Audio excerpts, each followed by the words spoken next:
Hey everybody, Scott here for the Digital Guitar Playground. It's Wednesday. What happened to Monday?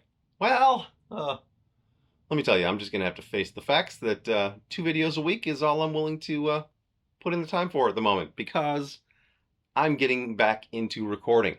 And recording no longer takes 4 to 6 hours in one day for me.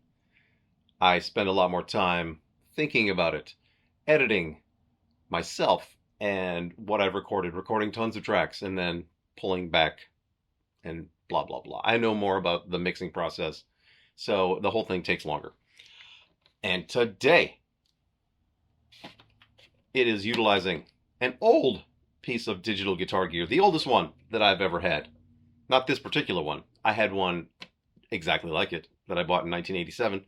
This one was built in July of 1987 when I was 20 years old. And there's a whole story about it. And I have a song to go with it. Shall we?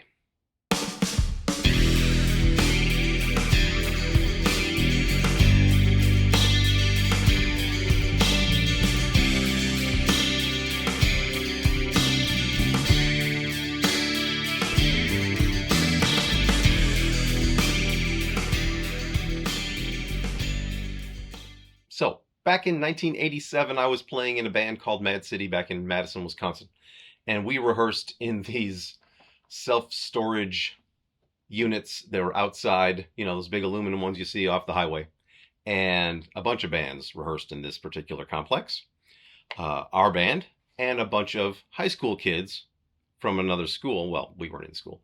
But some kids in a band called Too Cool for Carl. Those little pieces of shit. They broke into our unit and stole my REX50, my Pierce G1 preamp, our bass player's entire rig, a few drum things like drum microphones, and a speaker that our singer was using as a monitor. And, you know, we're like, oh, shit, there goes our gear. And a year passes, pretty much, and I see an ad in the local paper, Too Cool for Carl, those little buttholes, were playing at a club downtown. So I went to the club downtown. Before they opened up to let people in, they let me in because I spied through the window my REX50 on top of the guitar player's rig. I had the serial number. I was on the job back then. And the bartender let me go up onto the stage. I checked the serial number with the one that I had. It was mine. I unplugged it, took whatever else that was on the stage. There were really only two things on the stage, which is very sad. There was the REX50 and the speaker that our singer was using, although he was not in the band anymore. And they had painted it green. Not only were they little assholes, but they were, you know, they had no fashion sense. So I called the other guys in the band that were still around, and we sat at the bar and waited.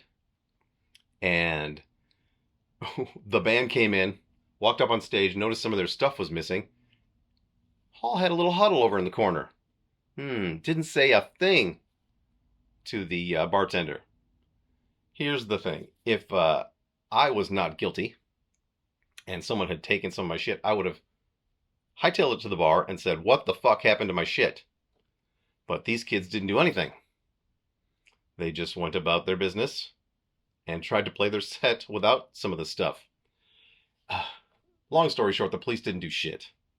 These little assholes in the band Too Cool for Carl from Madison, Wisconsin in 1987, 88, got away with this shit, claiming that they bought the gear from a black guy. So, yeah, these assholes kind of got away with it. I got this back, but I ended up selling it a while back, and I just got this one. But, yeah, so, you know, little assholes. But with this today, I am using the distortion and the symphonic, which is the reason for the season as far as Zakk Wylde's No More Tears guitar sound is concerned. He used the SPX90, their symphonic, through his, you know, whatever he was using, Marshalls or whatever. And that is the modulation for his sound. That is the sound of that album. And on this particular song, I'm using the symphonic with some distortion and then the symphonic clean. So you'll get to hear different parts, but they are all going through this in a loop on the G system. And the only thing that's happening is the REX50. None of the other effects are engaged here. I am getting reverbs and compression from the Logic, though, because the reverbs in this thing are awful. I kind of bought it just for nostalgia's sake, and it's not really worth it. But I'm here to show you even the most pathetic piece of digital gear can be used for good. Want to hear a song?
There you go, everybody. Oh, good time, Tiny Toon fun.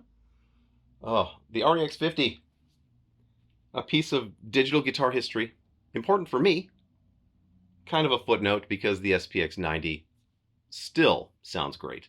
This thing has some issues internally. The sample rate isn't even 44.1 kilohertz or whatever. It's 33.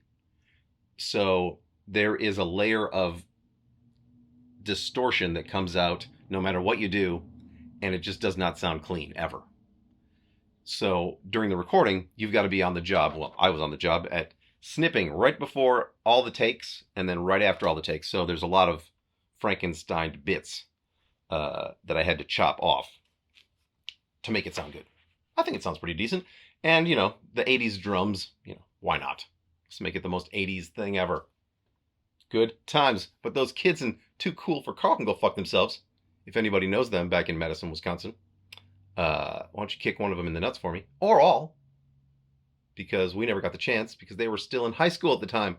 Oh, we wanted to beat them up so bad. God damn it.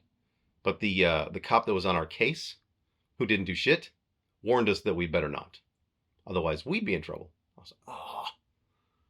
Shouldn't have told the detective we wanted to beat the shit out of these teenagers. Live and learn. Anyway, I'll be back on Friday with something. So, see you then. And until then, rock on.